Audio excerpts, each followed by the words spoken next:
Mecanismos da Mediunidade, de André Luiz, capítulo 9, Cérebro e Energia. Geradores e motores. Na produção de corrente contínua em eletricidade, possuímos geradores e motores capazes de criar força eletromotriz e fornecer corrente no que respeita aos geradores ou de ceder potência determinada no que tange aos motores. Nas máquinas destinadas a semelhantes serviços, encontramos os enrolamentos em tambor, que podem ser imbricados ou ondulados, com particularidades técnicas variadas. Quando ele diz imbricado, ele quer dizer que está perfeitamente unido, que se confunde com o outro, como, por exemplo, um conjunto de objetos imbricados do qual nenhum elemento é realmente isolável. Ok? Anotando a multiplicidade dos aparelhos dessa espécie, lembremo-nos de que os geradores, em sua maioria, são sempre autoexcitados e, para consolidar imagens comparativas preciosas no assunto, permitimos-nos repetir as figurações já feitas em capítulos anteriores, em torno da atenção e da desatenção, para fixar com mais segurança o nosso estudo acerca de criação da energia mental e expansão respectiva. Gerador shunt.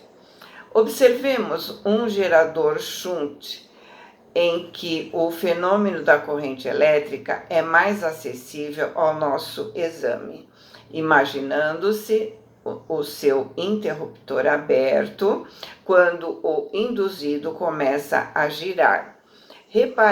Repararemos que aí se plasma pequena força eletromotriz em vista da formação do magnetismo residual. Residual é aquela energia que fica mesmo com o aparelho desligado. Quando a gente vai colocar na tomada, imediatamente já começa a funcionar. Acontece muito com os nossos computadores, enfim, tá? Essa energia, no entanto, não patrocina qualquer corrente circulante no campo. Mas se fecharmos o interruptor, a força eletromotriz gerada produz uma corrente no campo que, por sua vez, determina a formação de uma força magnetomotriz de sentido idêntico àquele em que se expressa o magnetismo residual, dilatando o fluxo até que a força eletromotriz alcance o seu valor máximo, de acordo com a resistência integral do campo. Ou seja, quando atinge o máximo, não produz mais. A elevação da voltagem cessa no ponto em que a linha de resistência interrompe a curva de saturação, porque acima dessa zona, a força eletromotriz gerada é menor do que aquela necessária para sustentar o valor da corrente excitadora. Frustração da corrente elétrica. Sempre que a corrente de um gerador não se alteie, ou seja, não se eleve, a frustração, a falha, é devida a causas diversas, das quais salientamos as mais importantes. Primeira, ausência de magnetismo residual em se tratando de aparelhos novos ou fora de serviço por longo tempo. Então, não se liga na hora porque está sem a energia residual. O aparelho é novo, precisa ser carregado, ou ficou desligado há muito tempo e acabou perdendo aquele resíduo. Segundo, ligações invertidas no circuito do campo, uma vez que, se precisamos do magnetismo de resíduo para que se produza ação adicional no circuito magnético, é indispensável que o campo shunt esteja em ligação com a armadura, de maneira que a corrente excitadora produza a força eletromotriz que se adicione ao campo residual. Terceiro, resistência excessiva do circuito do campo, que poderá advir de ligações inconvenientes ou de influência perniciosa dos detritos acumulados na máquina. Então, ligação errada ou sujeira na máquina, que às vezes a gente usa e não limpa. Gerador do cérebro. Com alguma analogia, encontramos no cérebro um gerador autoexcitado, ou seja, o cérebro não precisa de gerador externo, ele se excita. Acrescido em sua contextura íntima de avançados implementos para a geração. O cérebro é polivalente. Então vamos lá, vamos começar de novo. Com alguma analogia, encontramos no cérebro um gerador autoexcitado, acrescido em sua contextura íntima de avançados implementos para a geração, excitação, transformação, indução, condução, exteriorização, captação, assimilação e desassimilação de energia mental, como se um gerador comum desempenhasse não apenas a função de criar força eletromotriz e consequentes potenciais magnéticos para fornecê-los em certa direção, mas também todo o acervo de recursos dos modernos emissores e receptores de radiotelefonia e televisão, acrescidos de valores ainda ignorados na Terra. Modernos, estamos em 1959, tá? Erguendo-se sobre os vários departamentos do corpo a funcionarem por motores de sustentação. O cérebro, com as células especiais que lhe são próprias, detém verdadeiras usinas microscópicas, das quais as pequenas partículas de germânio na construção do transmissor nos conjuntos radiofônicos miniaturizados podem oferecer imperfeita expressão. Então, o germânio é classificado como um metalóide, isso é, suas propriedades químicas não são intermediárias entre as dos metais e dos não metais. É um material semicondutor valioso. O desenvolvimento do transmissor de germânio abriu as portas para inúmeras aplicações no campo da eletrônica. Atualmente, o germânio e seus compostos são usados principalmente para as redes de comunicação por fibra ótica e sistemas de visão noturna por infravermelho.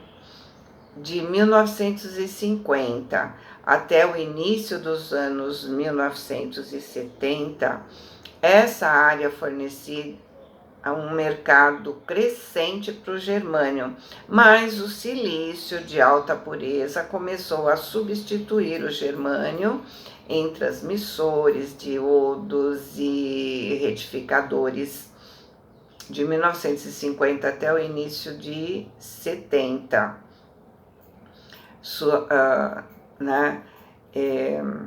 Que aconteceu isso, então foi praticamente depois do que o livro foi escrito, tá? É aí, nesse microcosmo prodigioso, que a matéria mental, o cérebro é matéria, né? Ao impulso do espírito, é manipulada e expressa em movimento constante, produzindo correntes que se exteriorizam no espaço e no tempo, conservando mais amplo poder na aura da personalidade em que se exprime, através de ação e reação permanentes, como acontece no gerador comum, em que o fluxo energético atinge valor máximo, segundo a resistência integral do campo, diminuindo de intensidade na curva de saturação. Ou seja, quando eu tenho um pensamento, ele se exterioriza na minha aura, no meu entorno, formando minha psicosfera. E aquilo que mentalizo fica marcado no tempo. Ou seja, eu vivo afirmando que eu tenho certeza de que vai me acontecer algo. Com o tempo acontece. Porque com esse pensamento repetitivo, eu estou materializando no espaço e no tempo. Então, com o passar do tempo, vai acontecer. Quer seja bom, quer seja ruim. Lembrando que a energia é pura. Meu pensamento comanda, meu pensamento decide.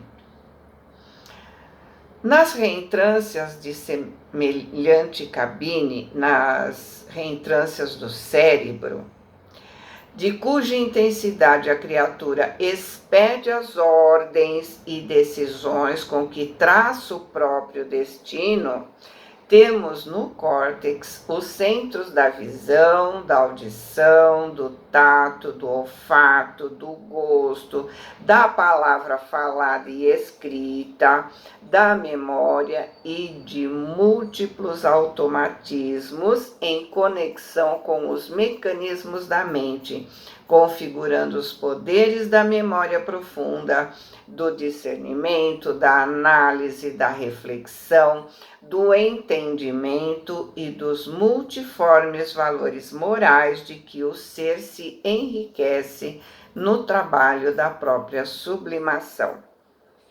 Nessas províncias fulcros da individualidade, no sustentáculo da individualidade, circulam as correntes mentais constituídas à base dos átomos de matéria da mesma grandeza, como ocorre na matéria física, em que as correntes elétricas resultam dos átomos físicos excitados, formando em sua passagem o consequente resíduo magnético, pelo que depreendemos sem dificuldade a existência do eletromagnetismo, tanto nos sistemas interatômicos da matéria física, como naqueles em que se evidencia a matéria mental.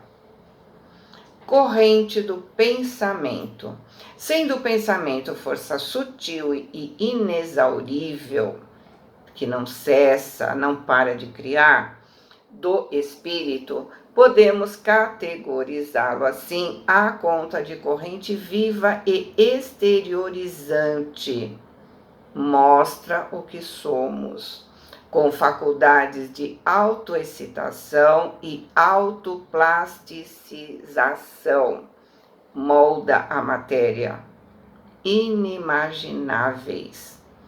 Assim como o gerador Shunt, se a matéria permanece desatenta, apática, como que mantendo o cérebro em circuito aberto, forma-se no mundo intracraniano reduzida forçamento criativa, que não determina qualquer corrente circulante no campo individual, mas se a mente está concentrada, fazendo convergir sobre si mesma as próprias oscilações, a forçamento criativa gerada produz uma corrente no campo da personalidade que, por sua vez, provoca a formação de energia mental de sentido análogo àquele em que se exprime o magnetismo de resíduo, dilatando dilatando, aumentando o fluxo até que a referida força atinja o seu valor máximo, de acordo com a resistência do campo a que nos referimos. Ou seja, quando a pessoa se concentra, não permite que nada de fora trabalhe sua concentração, não perde energia de sentido análogo, ou seja, aumentamos energia para podermos doar exatamente iguais às que temos, porque só damos o que temos. Magnetismo de resíduo, só damos aquilo que nós temos, nosso resíduo. Surpreendemos nessa fase o mesmo fenômeno de elevação da voltagem no gerador elétrico, porque no cosmo fisiopsicossomático, a corrente mento-criativa se eleva até o ponto de saturação, do qual se alonga, com menor expressão de potencial no rumo dos objetivos a que se afeiçoe, conforme a linha de desejo. Então, lembrando que ele disse que quando chega no ponto de saturação, não produz mais energia. No caso do cérebro, a energia não para, ela se alonga. Diferente da corrente elétrica, ela diminui, mas não para. Vai até a linha do desejo. Depende da vontade da pessoa de ajudar. Então, quanto mais próximo o médium passista está da pessoa que vai receber energia, esta receberá com mais intensidade. No caso do passe à distância, a energia chega, porque, lembra que ele falou? Ela se alonga, mas com menor intensidade, porque quanto mais distante, menor a intensidade, né? Ela vai diminuindo conforme a distância. Negação da corrente mental. Sempre que a corrente mental ou mento-criativa não possa expandir-se, tal negação se filia a causas diversas, das quais, como acontece na máquina Shunt, assinalamos as mais expressivas. Primeiro, a ausência do magnetismo residual, em se tratando de cérebros primitivos, isto é, de criaturas nos primeiros estágios do pensamento contínuo no reino hominal, ou de pessoas por largo tempo entregues à profunda e reiterada ociosidade espiritual. Vamos entender. Nas criaturas primitivas, há a ausência do pensamento contínuo, porque seu pensamento ainda está se formando. Mantemos o pensamento ativo, é fundamental para termos o magnetismo residual. E aquele que se entrega à ociosidade espiritual, que deixa a vida o levar, que não exerce o seu livre-arbítrio, só come, dorme, vê a vida passar, como dizemos, empurra a vida com a barriga. E os outros que se preocupem por ele, né? Porque ele não vai esquentar a cabeça, ele é livre, certo?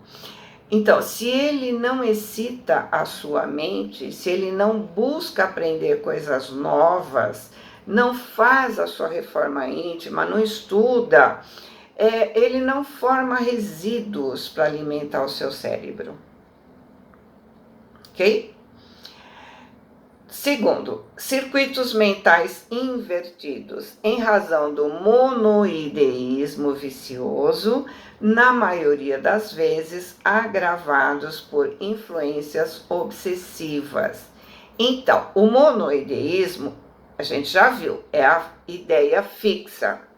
Então, quando a pessoa se fixa no ó céus, ó vida, ó azar, ou seja, sempre espera tudo de pior. O mundo está contra ela, Deus não faz nada por ela. Ou aquela que se fixa no ódio, na vingança, na maldade, não pense em outra coisa que não seja o mal daquele objeto fixo, né? Aquele em quem ela quer que se dê mal. Além de não produzir resíduo, ainda vai desencarnar mantendo essa ideia de vingança e perde séculos de oportunidade de elevação. Lembra do Leonardo do livro Entre o Terra e o Céu? O monoideísmo, além de atrair obsessor, não permite a circulação de energia. Nós precisamos entender que a circulação de energia deve acontecer o tempo todo. Devemos estar doando energia através dos nossos atos, dos nossos sentimentos. Ok? Terceiro, deficiência da aparelhagem orgânica por motivo de enfermidade ou perturbações temporárias, oriundas do relaxamento da criatura no trato do próprio corpo. Quando estamos fisicamente doentes, nossa energia é gasta em nossa cura. Quando estamos com perturbações temporárias, como ele diz, né, por exemplo, uma depressão, precisamos procurar ajuda. No caso do médium, é hora de se afastar temporariamente do trabalho e buscar um tratamento, porque sua energia está sendo gasta nele. Ele não tem o que doar. De modo geral, nós devemos lembrar que todos somos médiuns. Podemos dar energia num abraço, num preparo de um alimento, nas vibrações amorosas, enfim, nós precisamos sempre estar bem para exercer o bem. Se não estamos bem, devemos nos melhorar o mais rápido possível. Boa semana, fiquem com Deus, amo vocês.